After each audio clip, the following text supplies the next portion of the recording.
ሰላም እንዴናችሁ በያላችሁበት ሁሉ ነገር ሰላም ነው አሸይን አንድ ያላችሁ እሞኝላችሁ ለብቻስ ጉንዱ ለማለት ላይክ እና ሼር ያደርጋችሁ ሐሳቦቻችን ለብዙዎች አከፍሉ ለዚህ ቀልብ አመሰግናችኋለሁ ሐሳብ ሲሞቻችን እንደለሞዳችን 3000 ላይክ እንድትገጩኝ በትትና አጓብዛችኋለሁ ዛሬ ሚዛናችን ይዘላችሁ የመጣን ሶበር ዜና የራሷ ሲያርባት የሶታ ማስላለች የሆነችው ዩክሬን ከትራንትና ወደ የኢራንን መርከቦች በሚሳኤልና በድሮኖች ደብድባለች ይሄን ተከትሎ ኢራን ዩክሬንን ካላናፈጥቋት እኔና አርገኝ ነው ያለችው አባስ አርጋቼ የኢራን የውጭ ጉዳይ ሚኒስትር አባስ አርጋቼ ወጥተው ዩክሬን ለተዳፈረችው ድፍረትና ላጠፋችው ጥፋት እጥፍ ዋጋ እናስከፍላታለን በፍጹም በምህረትና በይቅርታ የሚታለፍ አይደለም ዩክሬንን ዋጋዋን እንሰጣታለን የተባለው እንግዲህ እንደምታውቁት ዩክሬን ከዓለማችን የካርታ መዝገብ ላይ ለመሰረት ጥቂት የቀራትና የዓለም ጉልቤዎች መለካከያ የጦር ሜዳ ሆናለች አመዱናል አብዛኛው ውብ ከተማ እየፈረሰ እየወደመ ነው ያለው የአገሪቱ ኢኮኖሚ ሙሉ በሙሉ እየፈረሰና እየወደመ ነው ያለው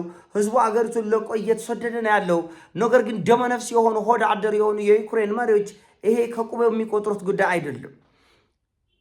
የሚቆጥሩት ጉዳይ አይደለም ላኪዎቻቸውን ለማስደሰት ምንም ያደርጋሉ ራሽያ ወደ 30% የሚሆነው የዩክሬንን መሬት እየተቆለለች ባለች ሰዓት የኔን ጥፍሬን የምታከል መሬት ዩክሬን ማስመለስ አልቻለችም የአውሮፓኖቹ ማሽርጎድና ሆይሆይታ የዩክሬንን መሬት የኔን ጭንጣት የምታከል መሬት ሊያስመልስላቸው አልቻለም ስለዚህ ዩክሬን ላኪዎቻቸውን ለማስደሰት እግር ለመላስና እነሱን ለማስፈንጠስ በሚል ከፍተኛ ርብርብ ላይ በመሆን ወደ ኢራን ጦርነት እንደምታውቁት እንግሊዞቹ ከዚህ ጦርነት አንገባም ብሎ በብዙ ሩቀው ቆይተዋል ምንም እንኳን አሁን ቢያክለፈልፋቸውም ጀርመን ሰሞኑን እንደውም ወደ ኢራን አቅጣጫ ያስጠጋቸውን ወታደርና መሳሪያ ወደ ሀገሯ መልሳለች ምክንያቱም የአሜሪካ ወታደሮች አፈርድሜ እንደበሉ የኔም ወታደሮች አፈርድሜ እንዲበሉብኝ አልፈልጉምና ወደ ሀገራቸው እንዲመለስ ብላ መሳሪያዎቿንም ወታደሮቿንም ጀርመን መልሳለች አውሮፓ በብዙ ከዚህ ጉዳይ ርቋል ነገር ግን ዩክሬን የፈረሰችዋን ከተማ እየጠፋ ያለውን ኢኮኖሚ እየተሰደደ ያለውን ህዝብ ከቁብ ባለመቁጠር የወሰበሰ ዝናብ አይፈራምና ወደ ኢራን ጦርነት ጥልቅ ብለው ገብተዋል ያው የኛው ህወሓት ጉድ እንደሚያደርገው ህወሓት እንደምታውቁት በሰሜኑ ጦርነት ከግማሽ ሚሊዮን በላይ ትግራይ ወጣቶች እንዲሞቱበት ምክንያት የሆነውን ጦርነት አስጀምሯል ያ ጦርነት አልበቃ ብሎ እንደገና ሁለተኛ ዙር እንደገና ሶስተኛ ዙር እንደገና አራተኛ ዙር አሁንም ደግሞ ለሌላ ዙር ጦርነት ተዘጋጅቷል የራሷ ሲያርባት የሶታ ማስላለች ህወሓት ሱዳን ገብታ ስትዋጋ ነበር ሱዳን የትግራይ ልጆችን የትግራይ ወጣቶችን እያፈሰች ለአልቡርሃን እንዲዋጉ አድርጋ ነበር ህወሓት ተመልከት የራሷ ሲያርባት ሌላ ዓለም እንደዚህ አያብድም አሜሪካኖቹ ለራሳቸው ተሞላቀው ተንደላቀው ወርቅ ለብሰው አጊጠው ነው የሌላውን አገር ሄደው የሚፈተፍቱት እንጂ የራሳቸው ያረራ አይደለም አሜሪካኖቹ አውሮፓኖቹ የራሳቸውን ህዝብ ወርቅ በወርቅ አድርገው አስጊጠው አሳምረው እንኳን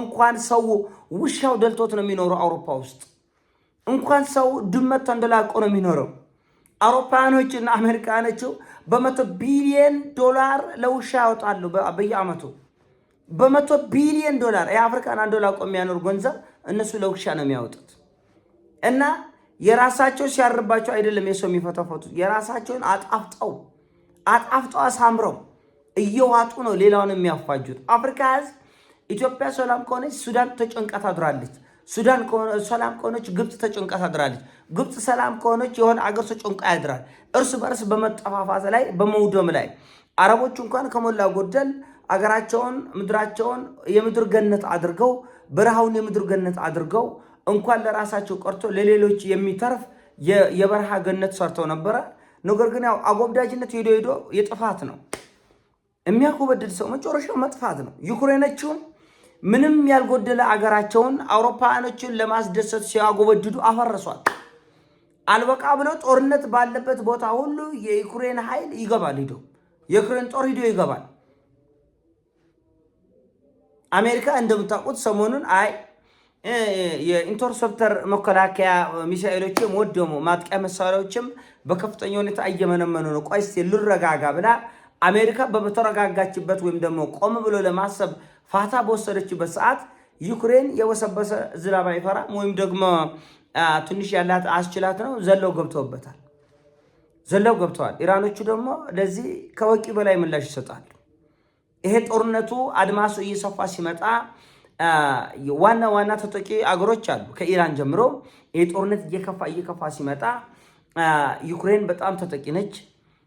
አረብ ኤሚሬቶቹ በጣም ተጠቂዎች ናቸው። ኳታሮቹ፣ ባህሬኖቹ፣ ኢራኖቹ፣ እስራኤሎቹ በከፍተኛ ሁኔታ። አሜሪካ በኋላ ነው የምትጎዳው። አሜሪካ አሁን እየተጎዳች ያለችው በእርግጥ ወታደሮቿ እየሞቱ ነው፣ እየቆሰሉ ነው።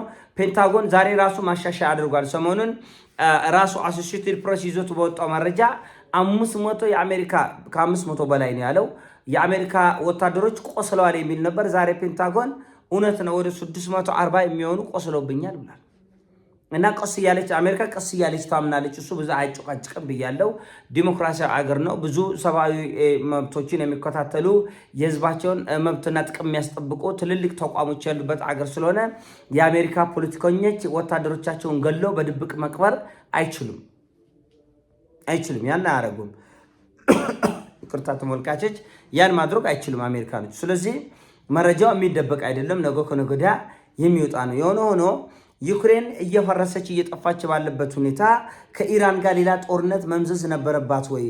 ውጤታማነቱስ ምን ያክል ነው ተብሎ ቢጠየቅ በጣም አደገኛ ነው።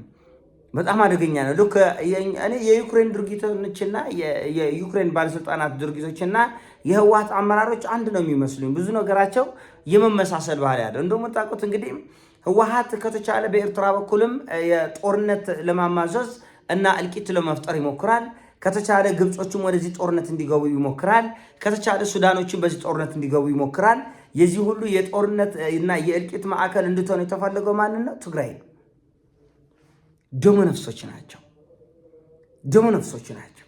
አሜሪካኖችና አውሮፓኖቹ ከኢራን ጋር ለሚያደርጉት መቆጣቀጥ እንዲደቅ የተፈለገው አረቡ ምድር ነው። አረቡ እሺ ብሎ ያጎበድዳል። እሺ ጌቶች እናንተ ደስ ካላችሁ አፈንዱት ይፈንዳ፣ ደስ ይወላችሁ ማሻአላ ነው ይላል። እና በዓለም የጠገቡ ጥጋበኛ ሀገሮች የሚፈጣፈጡት አፍሪካ ውስጥ ነው። የሚፈጣፈጡት አረቡ ሂደው ነው የሚፈጣፈጡት። እንደ ዩክሬን ያሉ በጅላንፎ መሪዎች፣ በቆርቆንዳ መሪዎች በሚመሩ አገሮች ላይ ሂደው መፋለሚያ ያደርጉታል። ሜዳውን ህዝቡን የነሱ ደም መፋሰሻ ነፃ መሬት ሪንግ ያደርጉታል። እና ይሄ በጣም የሚያስደንቅ ነው። የራሷ ሲያረባት የሰው የሚማሰልበት ሁኔታ ያሳፍራልም ያሳዝናልም። እንዳልኳቸው አሜሪካኖቹ ለትርፍ ነው በዚህ ጦርነት የገቡት። ዝም ብሎ የልጆች ቃቃ በደመ ነፍስ የውጊያ ጥልቅ ሱስ ኖሮባቸው አይደለም። በ100 ቢሊዮን በትሪሊዮን ዶላር ለማፈስ ነው። ኢንቨስትመንት ነው። አሜሪካ በኢራን የምታደርገው ጦርነት ኢንቨስትመንት ነው። ከተሳካ ወርቅ ማፈስ ነው።